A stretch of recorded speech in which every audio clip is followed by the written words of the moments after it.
Veía aquella serie de televisión cuando era un niño. Y he de decir que no solo me impactaba, me fascinaba, me metía en otro mundo, en otra realidad, sino que de niño soñaba que podía ser o que podía llegar a ser uno de los dos personajes protagonistas. Una serie que realmente nos hizo soñar despiertos, porque nos hacía redibujar los límites de la realidad. Una serie en la que dos detectives del FBI se enfrentaban a lo aparentemente imposible. Uno de ellos crédulo, creo que ese sería el papel más acertado si tuviera que hacerlo yo, y otra, una chica más escéptica, aunque con la mente abierta también hacia lo imposible. Mulder y Scully, la serie Expedientes X, se llamaba así en España, aquí en América Latina se llamaba Los Archivos X. Un archivo enorme con sucesos imposibles. ¿Pero existió esto alguna vez en la realidad? Pues sí, señores. Ha existido. Los archivos X del FBI se abrieron debido a diferentes casos de combustiones espontáneas humanas, ya que los científicos del FBI no entendían cómo un cuerpo humano podía arder desde dentro, podía incluso prácticamente desintegrarse cuando la temperatura necesaria para ello es superior a 1000 grados, y en cambio lo que rodeaban los restos del cuerpo apenas tenía quemaduras. Y no solamente estos casos reales del FBI, si nos metemos en los archivos de la CIA, del KGB, del Ejército de los Estados Unidos de América, del Ejército de la antigua Unión Soviética, tenemos archivos X, expedientes X, señores, como para estar leyendo toda la vida. La gran mayoría de estos expedientes, por no decir prácticamente toda la totalidad, relacionados con el fenómeno ovni, con nuestros extraños visitantes que llevan viniendo a la Tierra miles de años y que se siguen presentando ante nuestra mirada atónita. Tanto me impactó la serie Archivos X que incluso un servidor que tienen aquí tiene su propio archivo, después de haber investigado casos que también han tenido una investigación oficial por parte de entidades científicas, de militares, de policía. Y recuerdo casos que investigué, como por ejemplo el avistamiento ovni que tuvieron dos policías en la Escala Girona, o por ejemplo recuerdo otro archivo X que investigué cuando el Ejército Español, junto con el Consejo Superior de Investigaciones Científicas, investigó los insólitos fuegos de la Roya en Almería, España, en 1945.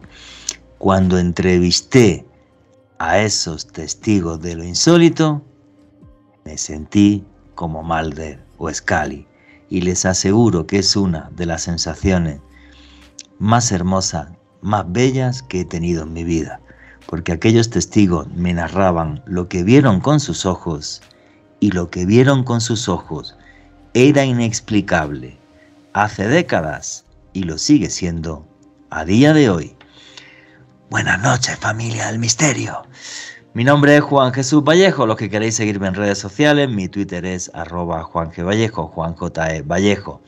En Instagram y en Facebook, Juan Jesús Vallejo. Y aquí estáis en otro podcast de Oculto tras la sombra. Y aquí lo que hacemos es periodismo de misterio. Nosotros os ponemos los hechos encima de la mesa y vosotros decidís qué hay detrás y qué no. Muchas gracias a todos, que ya somos más de 52.000, perdón, los que estamos aquí en Oculto tras la sombra. El canal no para de subir. Dentro de poquito retomaré mi actividad otra vez de hacer videos. Os estoy subiendo videos que hice en el Camino de Santiago, pero os aseguro que es que no he tenido tiempo. He llegado además bastante cansado. Cuando estéis escuchando esto, estoy en el Caribe tumbado, voy a ir unos días allí a la playa a relajarme y vendré con las pilas cargadas y a seguir trabajando y a seguir haciendo podcast. Y como siempre en estos podcasts está el señor Alejandro Bernal. Amigo, compañero, ¿cómo estás? Hola Juan Jesús, ¿cómo estás? Un saludo para ti, para todos los suscriptores del canal de YouTube de Oculto Tras la Sombra, las personas que siempre están muy pendientes del contenido que subimos a través de los podcasts que hemos publicado regularmente todos los jueves en horas de la tarde aquí en este espacio, a las personas que se suman todas las semanas. Un abrazo enorme a las personas que nos dejan sus comentarios, que comparten, que nos dejan su like, que nos dan su opinión, porque también este espacio lo construimos muchas veces con base en las observaciones, en las solicitudes que nos hacen ustedes. Y en esta oportunidad, Juanje, un tema muy interesante. Y mientras usted hacía su introducción, yo recordaba, Juanje, cuando era niño y observaba los archivos X o los expedientes secretos X, como se llamaba aquí en Latinoamérica, ver a Mulder y Scully aquí en Colombia, se emitía curiosamente los sábados a las 10 de la noche, que es el mismo horario que tiene nuestro programa de radio en Caracol, Sincronías Extrañas. Curioso, eso no lo sabía. No lo sabía eso. Sí. Sí, Juanje, o sea, las sincronías, como dicen por ahí, las coincidencias de la vida. Y para redondear un poco mi idea, si no fuera por el maestro Fernando Jiménez del Oso, las películas de Indiana Jones y los archivos X, yo no estaría acá. Así que voy a hablar de un tema que realmente me apasiona. O sea, es fabuloso recordar eso, Juanje. Y hoy vamos a ver unos casos realmente alucinantes y tal y como tú comentabas, Juanje, investigados por autoridades, informes oficiales, casos que no van a pasar por desapercibido con nadie. Efectivamente, bueno, gracias a las películas de Indiana Jones, a Fernando Jiménez del Oso y a Expedientes X también yo estoy aquí, exactamente igual. No sé cuál de los tres me afectó más, bueno, quizás conocer a Fernando Jiménez del Oso, que fue un poco mi papá, ¿no? Y me enseñó muchísimas cosas del misterio. Pero sí es cierto, ¿no? O sea, que ese tipo de series nos han marcado. Mira, un día podíamos hacer un podcast sobre la realidad y las verdades que hay detrás de Indiana Jones. Eso lo dejamos para otro podcast. Que eso sí, claro, analizamos película a película y en qué hechos reales se basa. Bien, vamos a meternos en Expedientes X. Hemos seleccionado unos poquitos, los que más impactan a Alejandro Bernal y los que más me impactan a mí, para que sea un archivo X, tal y como acaba de decir Alejandro Bernal. Es fundamental que el misterio haya tenido tal importancia y tal repercusión que una entidad oficial se ha metido a investigarlo. Pero ¿de dónde arranca y de dónde viene esto de los archivos X? ¿Vale? Voy a intentar hacer una pequeña introducción para que lo podáis entender, ¿no? ¿Dónde arrancan toda esta serie de documentos que muchos han desclasificado? Otros dicen que se han perdido, que no me lo creo, ¿vale? Que están perdidos, pero para nada. Bueno, bien, tiene mucho que ver sobre todo, y donde más plata han invertido los gobiernos es en investigar el fenómeno OVNI. Y todo esto arranca a finales de 1944. Es en concreto el 23 de noviembre de 1944 cuando un caza del escuadrón 415 del ejército norteamericano, que está sobre Francia en la Segunda Guerra Mundial, dice que ve una esfera, una luz de color anaranjado que le sigue, que juega prácticamente con él, que tiene una velocidad absurda. Y entonces, obvio, el piloto da parte de lo que ha visto, pensando que se estaban enfrentando a algún tipo de arma secreta nazi. Pero claro, era un arma secreta muy rara porque no atacaba, solo observaba. Segundo, no tenía alas.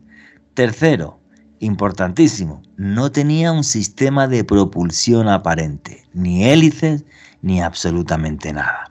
Eso fue el 23 de noviembre de 1944. El 27 de noviembre, el teniente Henry Gilvin y el técnico Walter Cleary, en otro vuelo, exactamente comentan lo mismo. Lo que pasa que en esta ocasión era sobre la ciudad alemana de Espira.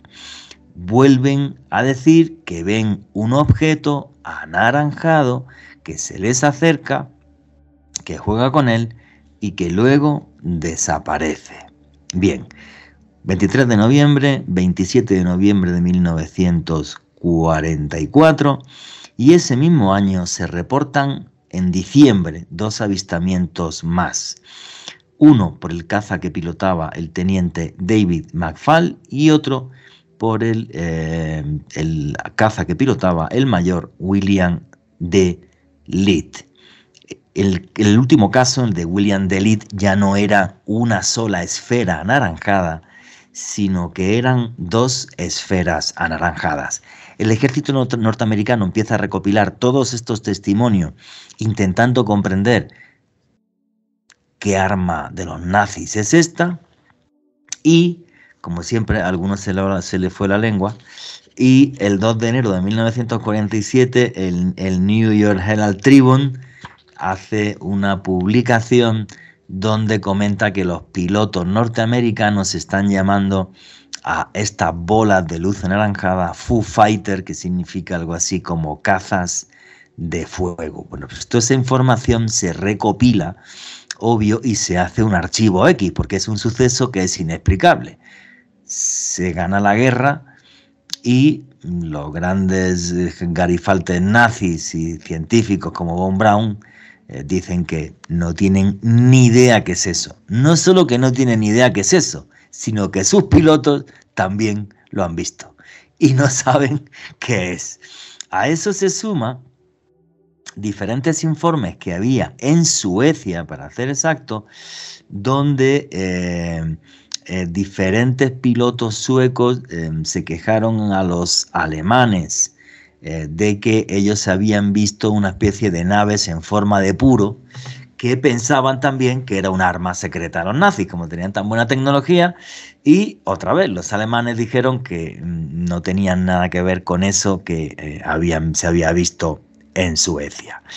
Bueno, pues todo esto arranca ahí, ¿vale? Se empieza a recopilar información, repito, 1944, 1945, y todo cambia el 24 de junio de 1947, cuando arranca la era ovni moderna. El 27 de junio de 1947, un señor que se llama Kenneth Arnold, que era un empresario norteamericano al que le encantaba también la aviación, tenía una avioneta, salió del estado de Washington y cerca a los montes Adam y Rainier dice que ve lo que él denomina una serie de platos volantes, volando además, porque le dio tiempo a sacar su cronómetro y ver cuánto tardaban de una montaña a otra, a algo así como 2.700 kilómetros por hora, lo cual es una velocidad total y absolutamente imposible. Dice que ve un grupo de lo que él denomina platillos volantes. Esto es un boom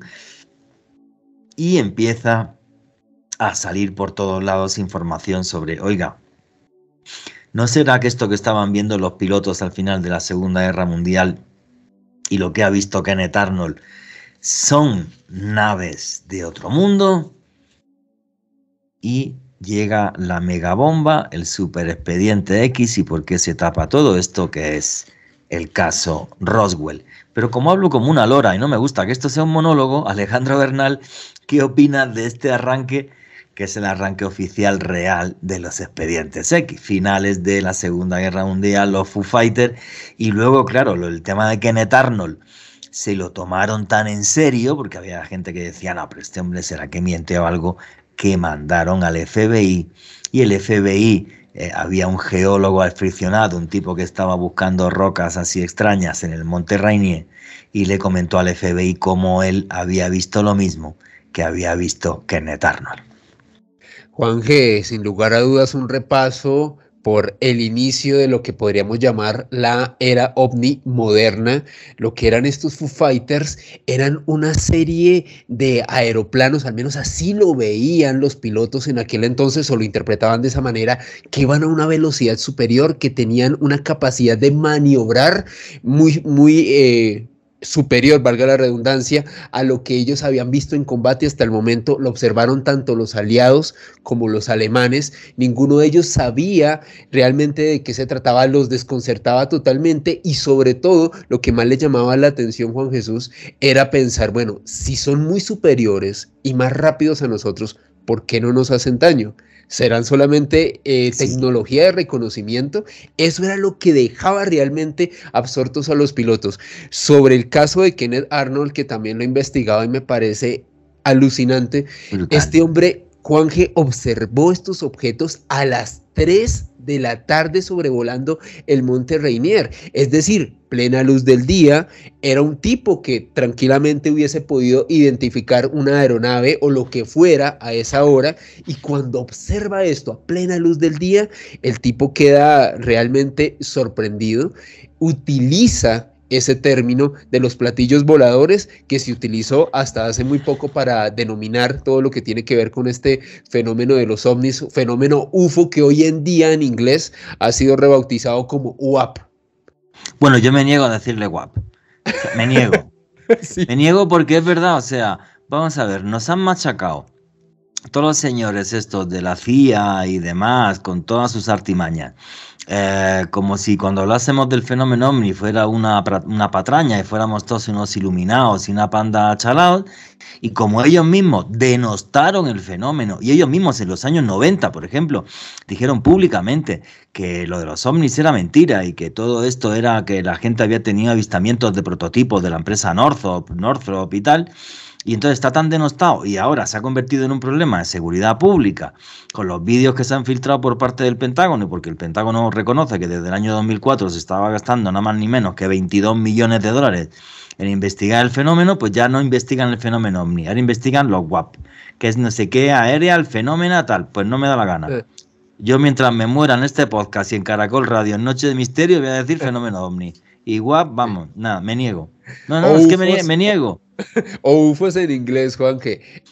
Antes de seguir continuando, porque pues Juanje lleva investigando este fenómeno desde hace décadas, ¿cómo fue recibida esta forma en la cual denostaron las agencias de inteligencia norteamericana, Juanje, el fenómeno de los 90?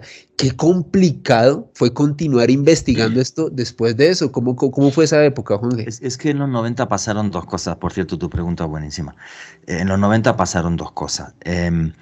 Hay un boom de la telebasura, ¿vale? De la televisión de porquería, donde sacaban cualquier iluminado que decía, yo he visto ovnis, y decía estupideces y tonterías.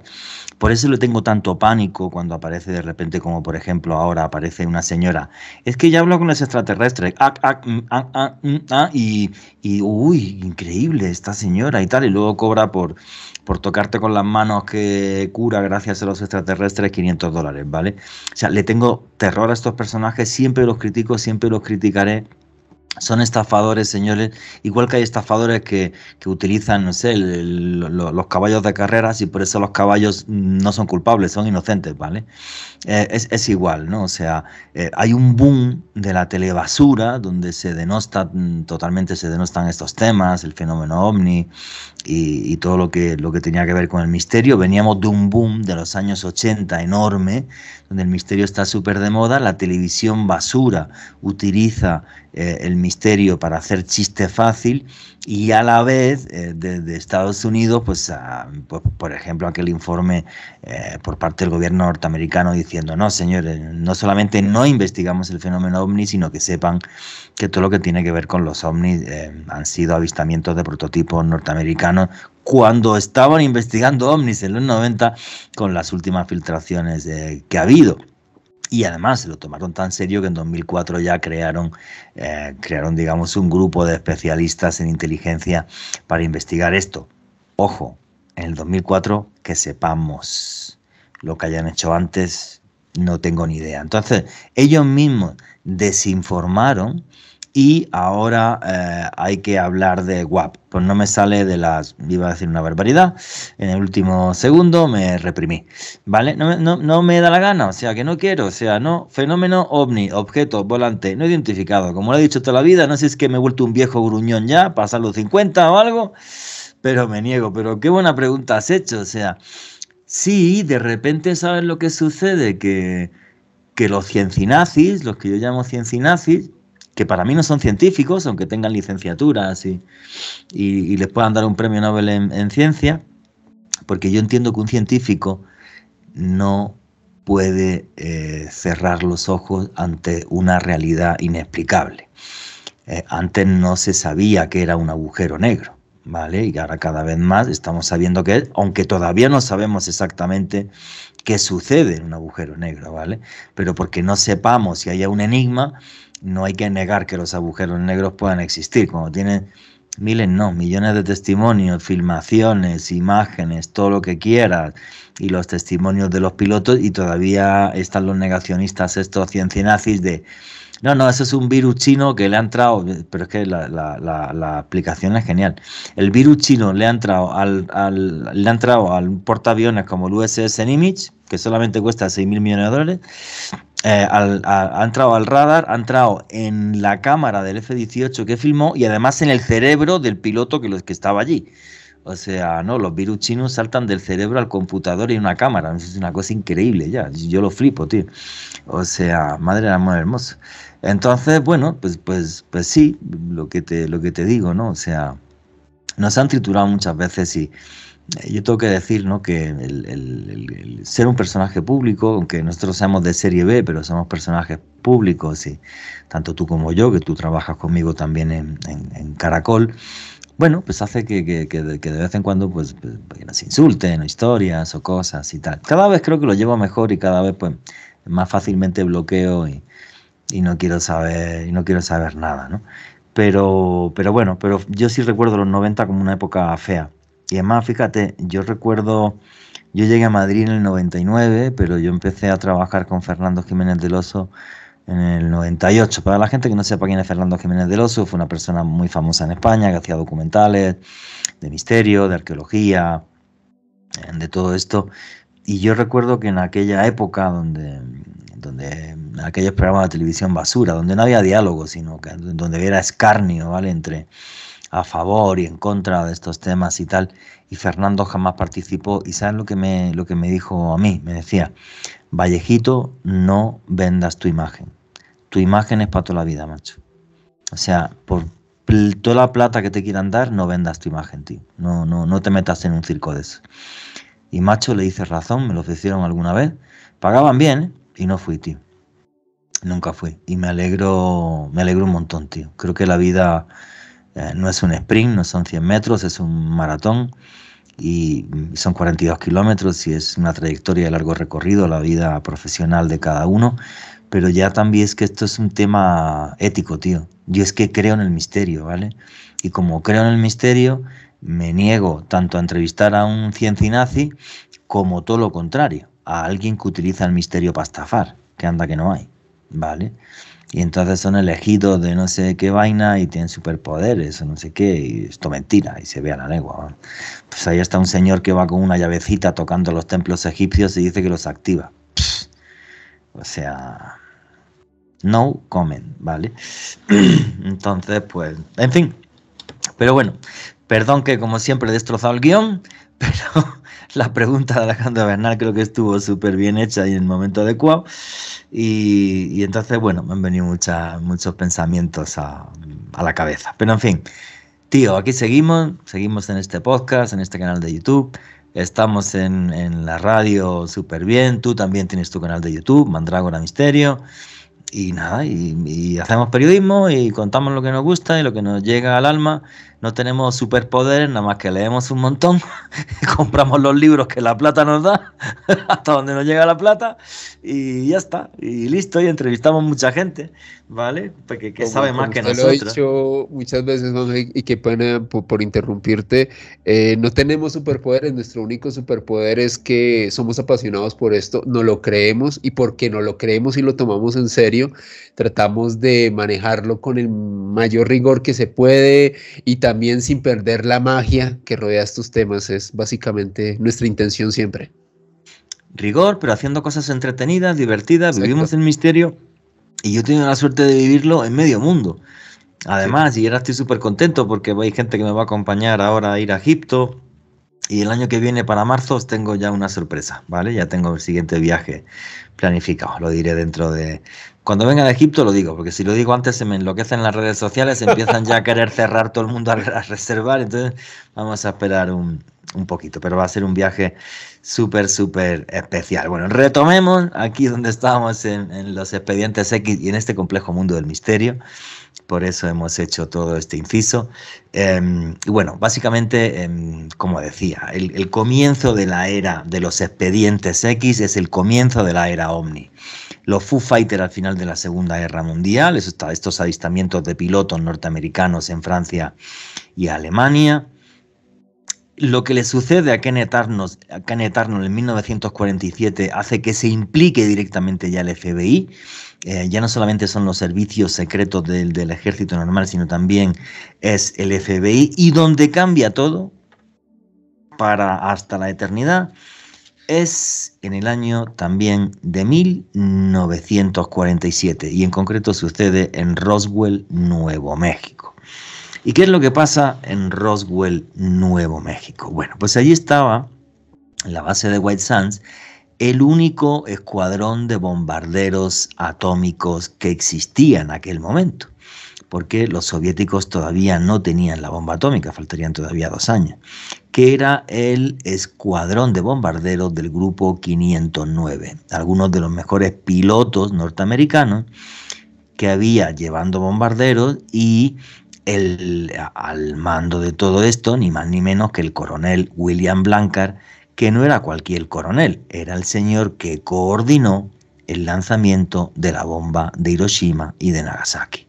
Por eso él estaba al mando del único escuadrón de bombarderos atómicos que había en el planeta. Obvio, como era un tema tan sensible, había un experto en contraespionaje en la base, que era el mayor Jesse Marcel, dedicado a los servicios de información y contraespionaje, porque era un lugar muy sensible, ya que podía estar obvio en el radar de lo que era ya en aquella época la Unión Soviética. Bueno, sucede una cosa muy extraña a la madrugada del 2 al 3 de julio de 1947, y es que se producen las tormentas eléctricas más importantes del siglo pasado. Hay unas tormentas eléctricas brutales, cayendo rayos por todos lados de una forma absurda. Y la mañana del 3 de julio de 1947, pues un ranchero que se llama William McBrethel se levanta por la mañana y él ve restos metálicos, como planchas metálicas, por su finca. Vive en una vereda ahí en el Recarajo el hombre.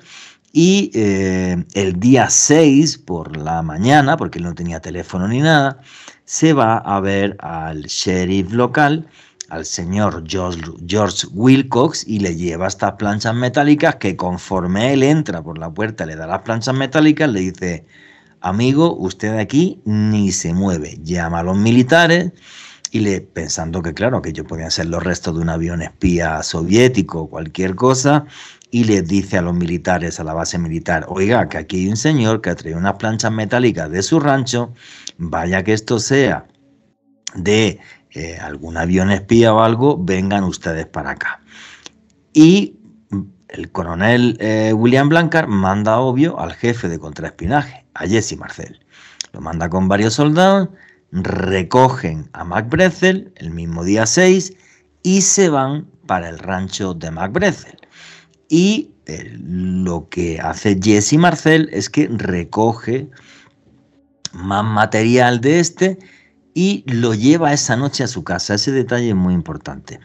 Lo lleva esa noche a su casa y es un material que le daba martillazos y lo doblaba, pero luego volvía a su forma original, que era ignífugo, no ardía, y le metía fuego y no cambiaba de color ni absolutamente nada. Y tenía unas planchas y luego como una especie de vigas muy pequeñitas con unos símbolos muy extraños. Y se lo enseñó a su mujer y a sus hijos y tal. Al día siguiente, ya lo que va es todo un destacamento de soldados con el señor William Blanchard a la cabeza, y tanto material recogen el día 7 que, y esto es súper importante, se fleta un avión B-29 para que lleve los restos a una base militar más segura en cuanto a tierra y a poder analizar mejor los objetos. Esa base militar es la base militar de Fort Worth, en concreto. Bien, y el día 8 de julio, por la mañana, lo que sucede es algo histórico. William Blanchard, el teniente coronel que lleva el grupo de bombarderos 509 en la base militar de Wheatsand, uno de los militares norteamericanos más reputados de la historia, se va a ver al teniente de comunicaciones Walter Haut y redactan la siguiente nota de prensa, que se hace pública y oficial. Los numerosos rumores sobre platillos volantes se han hecho realidad. Por una feliz coincidencia, el Departamento de Información del 509 Grupo de Bombarderos de la 8ª Fuerza Aérea, con base en el aeródromo militar de Roswell, ha podido hacerse con uno de esos platillos, gracias a la colaboración de un ganadero local y de la oficina del sheriff del condado de Chávez. El objeto fue inspeccionado en el aeródromo militar de Roswell y posteriormente trasladado a otra base de grado más elevado. Eso lo escribe Walter Haut y lo dicta William Blanchard mañana del 8 de julio de 1947.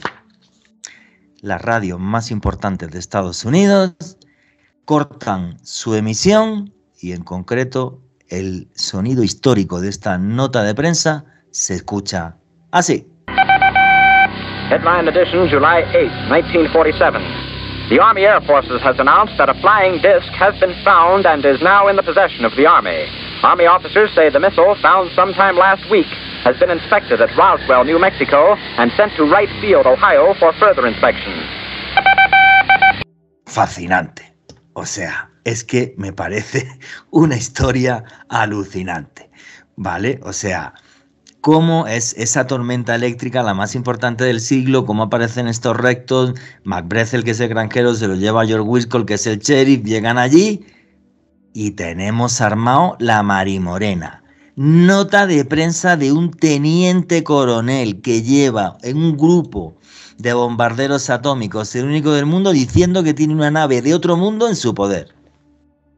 Juanje, lo más loco de todo esto, a propósito del caso Roswell, es el paradigma de lo que viene siendo hoy en día la investigación ovni moderna. Sin eso no se podría entender el fenómeno como se entiende hoy en día, o más bien como se concibe hoy en día.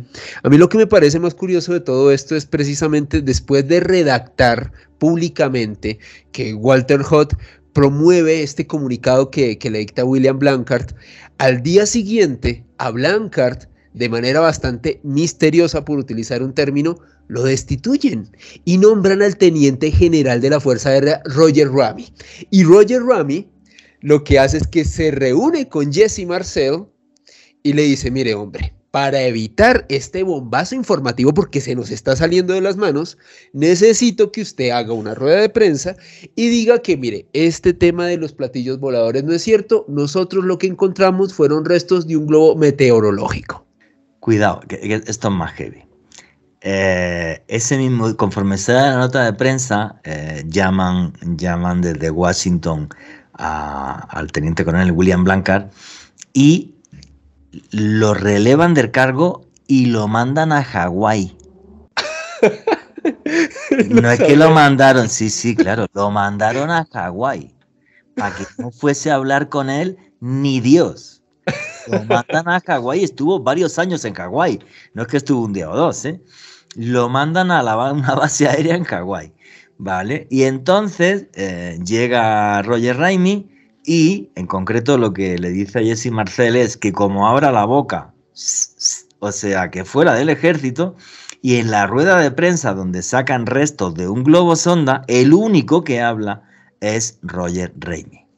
Marcel está de rodillas con los restos del globo sonda mirando a Ramey y no dice ni mu. No lo deja hablar. No lo deja hablar. Esta historia, es que esto es muy heavy, tío. O sea, toda esta historia es muy, muy heavy. Y el programa iba de archivos X, pero con lo que llevamos hablando yo creo que va a quedarse en Roswell a este paso.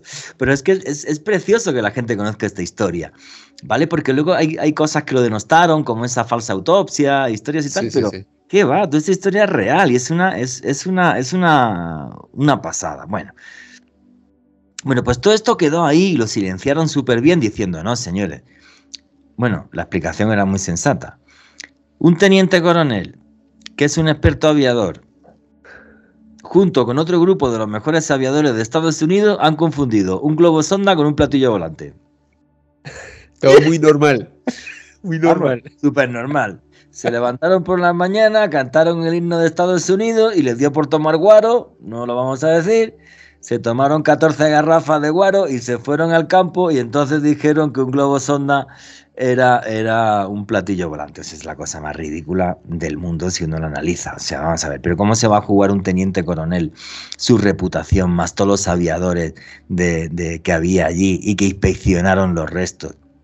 No saber diferenciar una nave de otro mundo, es una nave tan extraña que no podía ser aviación convencional, no podía ser una nave convencional, con un globo sonda, que es un globito al que le mete en helio, sube un montón y hace mediciones meteorológicas. Es la cosa más ridícula del mundo. Bueno, el caso es que Jesse Marcel, ya retirado, a finales de los años 70 concedió una entrevista a un periodista norteamericano y dijo, señores, les mintieron.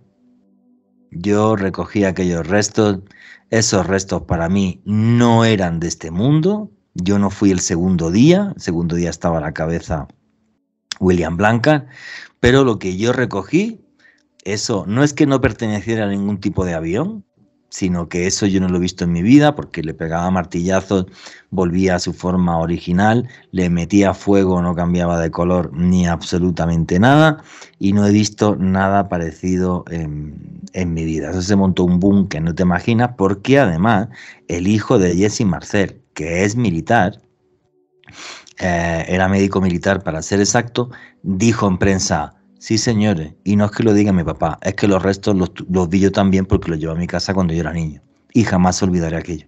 Jamás. Entonces, acá se montó un revuelo del carajo. Cuando ya estaba muy anciano, uno de los generales del Pentágono de aquella época, Thomas J. Dubois, también se le infló la boca y dijo... La versión del globo sonda se utilizó de tapadera para que la prensa no fuera para allá. Y Walter Haut, igual, en el año 91, muy viejito, dijo, todo lo que pasó en Roswell, la nota de prensa que yo escribí porque me dictó Blanchard, que yo también vi los restos, eso no era de este mundo. Así que se lió la de Dios es Cristo. Alejandro Bernal.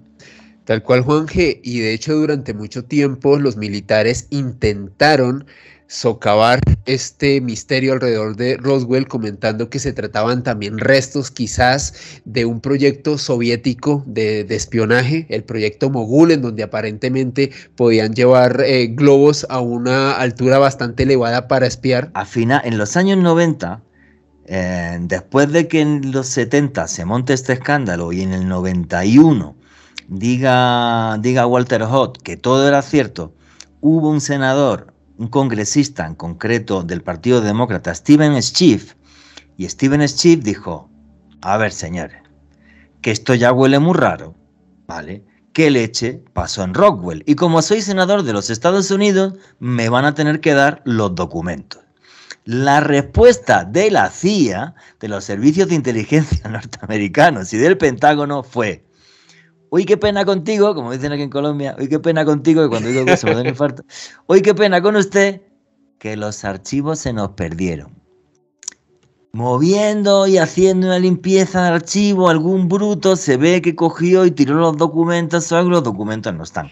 Pero usted no se preocupe, señor Schiff, vale, que de todas formas, aunque los documentos no estén, aquello fue una confusión, porque estábamos inmersos en una cosa que era el proyecto Mogul, que es cierto, el proyecto Mogul, o sea, elevaban globos sonda con medidores de radiación para ver si los soviéticos estaban haciendo pruebas nucleares. Eso es cierto, ¿vale? Ahora, que un grupo de aviadores norteamericanos, de los más calificados de la época, confundan una nave de otro mundo con un globo sonda, que lo único que diferenciaba el proyecto Mogul de un globo sonda convencional es que llevaba un cacharrillo diferente en vez de para meteorología, para buscar radiación, es una soberana estupidez del 15.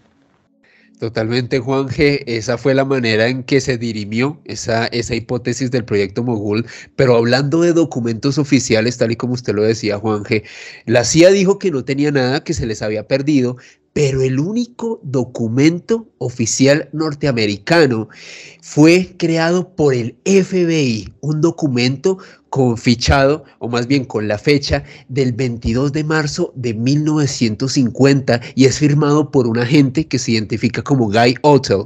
Les voy a leer un fragmento. Pero Guy Otel es real, ¿eh? Fue un agente del FBI. O sea, Exacto. pero aparte no era cualquier agente del FBI, era el director de los agentes de campo del FBI con residencia en Washington. Y son dos documentos del FBI. Comenta este con fecha de marzo de 1999, pero hay un segundo documento. Disculpa, comenta ese, por cierto, es el documento más descargado del FBI. Tiene millones de descargas. Comenta cómo es ese documento firmado por Guy Otel, jefe de los agentes de campo del FBI de los Estados Unidos de América. A ver si es que era un pringao, ¿sabes? O sea, Exacto, el que firma el documento, ¿vale? No era cualquier funcionario del FBI. No. Se los voy a leer porque está en inglés, se los voy a traducir en español. Dice lo siguiente, Juan G. Buenísimo, tío, porque yo no lo he leído nunca, macho. Dale. Dice lo siguiente, abro comillas. Un investigador de las Fuerzas Aéreas declaró que se habían recuperado 3 supuestos platillos volantes en Nuevo México. Fueron descritos como de forma circular, con centros elevados de aproximadamente 50 pies de diámetro. Cada uno estaba ocupado por 3 cuerpos de forma humana, pero de solo 3 pies de altura, vestidos con tela metálica de una textura muy fina. Cada cuerpo estaba vendado de una manera similar a los trajes de protección utilizados por los pilotos de carrera o los pilotos de prueba. Según el informante, ahí está tachado, los platillos se encontraron en Nuevo México debido a que el gobierno tiene una instalación de radar de muy alta potencia en esa zona y se cree que el radar interfiere con el mecanismo de control de estos platillos. Buenísimo, tío. Buenísimo. Mientras tú hablabas, 50 pies son 15,24 metros. O sea, las naves medían unos 15 metros y los seres medían como 90 centímetros. 3 seres en cada nave, ¿no? O sea, es que es brutal. O sea, pero es que, o sea, él, como Edgar Hoover era un obseso y quería tener vigilado a todo el mundo, pues cogió y mandó que Guy Otel explicara lo que había pasado exactamente en Roswell. Y entonces Guy Otel, a través de otros agentes de campo cuyo nombre desconocemos, manda que alguien del 509 Escuadrón le cuente exactamente qué es lo que han recuperado. Y ese informe del FBI de marzo de 1950 detalla exactamente todo lo que sucedió en Roswell. Solamente el único documento que se guarda de 1947, de cuando el famoso accidente, también es del FBI. Pero como los del ejército se han perdido, según ellos, donde es en Dallas, para ser concreto, y hay un telex que sale a nombre de John Edgar Hoover, donde dice: información referente al platillo volante de Roswell y a su transporte, puntos suspensivos, censuren las noticias, firmado por un tal Willy. Es el único documento del 47 que existe. O sea, macho, es que es brutal, tío. O sea, es una cosa brutal. O sea, esta historia es increíble, macho. O sea, a mí me flipa, me fascina. Bueno, nos hemos cargado el guión, otro día hacemos otro Expediente X, porque creo que llevamos ya como 50 minutos.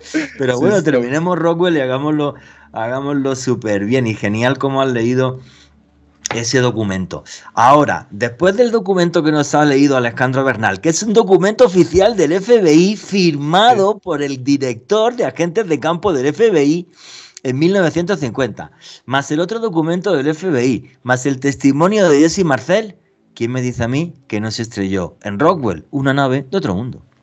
Es más, Juanje, otro de los testimonios que le dio bastante peso y validez a todo este incidente fue el del astronauta, miembro de la tripulación del Apolo 14, el doctor Edgar Mitchell, y él llegó a comentar en algún momento que si bien él no fue testigo como tal del incidente, a él sí le llegó información privilegiada por parte de militares y de personas que estuvieron involucradas precisamente en este incidente Roswell. De hecho, Edgar Mitchell lo que decía literalmente es que él había visto expedientes secretos OVNI y que para él no había ninguna duda que ese incidente, lo que había ocurrido ahí, tenía que ver con una nave de otro mundo. Que sí, claro, y aparte hay otro testimonio que es brutal. Un agente retirado de la CIA, ya también muy viejito. Es que la gente cuando llegamos a viejitos nos ponemos muy bocazas, que es lo que me pasa a mí, que no me hablo hasta por los codos, tío. Chase Brandon se llamaba. Chase Brandon ya falleció en el año 2012. Dijo que él en la sede de la agencia en Langley, en Virginia, vio una caja con documentos donde se dejaba claro que lo que cayó en Roswell era una nave de otro mundo. Ahora, claro, el informe más claro de todo lo que sucede es el que encarga Edgar Hoover a su jefe de agentes de campo de, oye, ¿qué leche ha pasado ahí? Me quiero saber, que es el que ha leído Alejandro Bernal de 1950, donde detalla el número de naves y hasta el número de cuerpos. O sea, exacto. Es brutal. O sea, ¿ustedes creen que el FBI va a hacer un documento encargado por el señor Hoover, que además muy simpático no era, o sea, como que si le fallaban no te lo perdonaba mucho? Vale, no, o sea, pues el único funcionario que aguantó todos los presidentes de los Estados Unidos hasta que murió. Sí. Nadie fue capaz de echarlo. Por cierto, recomiendo una película que se llama Hoover, sobre su vida, y es muy chistoso, ¿no? Es muy chistoso cómo lo retratan a Edgar Hoover, porque lo que hacía, y parece ser que esto es cierto, y aparece en la película, es que, claro, conforme llegaba cualquier presidente, lo primero que decía, a Hoover me lo cargo. Sabe demasiado y se dedica a buscar trapos sucios de todo el mundo. ¿Vale? No me gusta un tipo así que es capaz de extorsionar a anteriores presidentes. Entonces siempre lo llamaban para despedirlo, obvio. Y entonces conforme entraba el tío al despacho le decía, hombre, señor presidente, ¿cómo me alegro que usted haya llegado aquí? Como que obviamente haya pasado por todas las fases de precandidato presidencial, ya lo tenía investigado hasta el alma. Sí. Y entonces le decía, oiga, fíjese, gracias a Dios a que yo estoy aquí en el FBI. Porque resulta que un primo suyo ha hecho tal y tal, pero no se preocupe que conmigo la información está...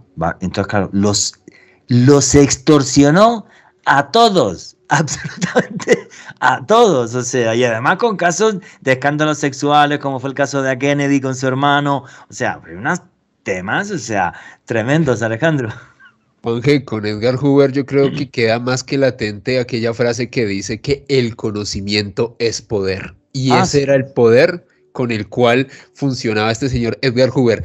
Hablando sobre otros aspectos de Roswell, Juanje, y esto sí es algo que al menos yo denomino como un bulo oficial, ojo, y es que en el año 1994 la Fuerza Aérea de los Estados Unidos contrató a unos especialistas de la Universidad de Nueva York y a un investigador, un experto, Charles Bachman Moore, y les pidieron a estos expertos que por favor intentaran brindarles unas imágenes sobre los globos de la época, los globos meteorológicos, y sobre cómo se fabricaban y cómo se lanzaban, pues para intentar darle esta explicación basada en esa hipótesis que Juanje les comentó hace unos minutos. Lo que pasa es que después de todo este aluvión de información que se ha destapado en los últimos años, ese documento oficial del FBI y todos estos testimonios y estas personas que avalan que el caso fue real, para mí, Juanje, esta supuesta explicación oficial se cae por su propio peso.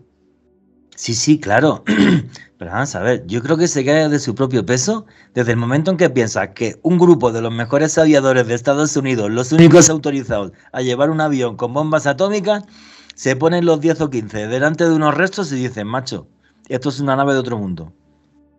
Luego, un informe del FBI del año 1950, donde Edgar Hoover dice, a ver, que quiero enterarme de lo que ha pasado aquí, y le dice su jefe de agentes de campo, vamos a ver, han caído 3 naves con 3 seres cada una, tal, miden tanto, o sea, más es que te dan los datos concretos de todo.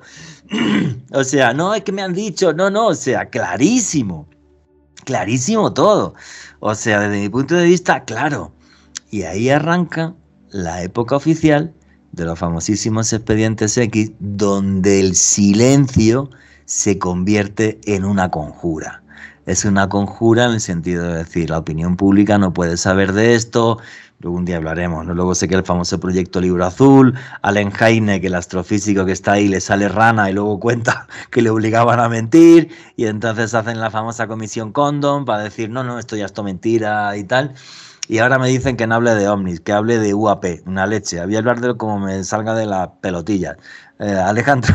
A propósito, Juanje, hablando de que este fenómeno no tiene importancia, como se dijo en su momento, más de 700 casos quedaron sin explicar dentro del proyecto Libro Azul, teniendo en cuenta que esa cifra podía ser aún más elevada porque básicamente lo que se hizo durante, pues como tal, la ejecución de ese proyecto Libro Azul fue intentar tratar de demeritar el fenómeno como tal, darle explicaciones muchas veces traídas de los cabellos y hacer lo posible por que esto no tuviera mayor relevancia dentro de la opinión pública en los Estados Unidos. Sí, efectivamente, ahí empieza una conjura del silencio y de manipulación mediática que arranca en los años 50 y que llega hasta nuestros días, porque ten en cuenta que, vale, se han filtrado 3 vídeos, pero ni siquiera son las filmaciones completas, ni a la calidad que se grabaron.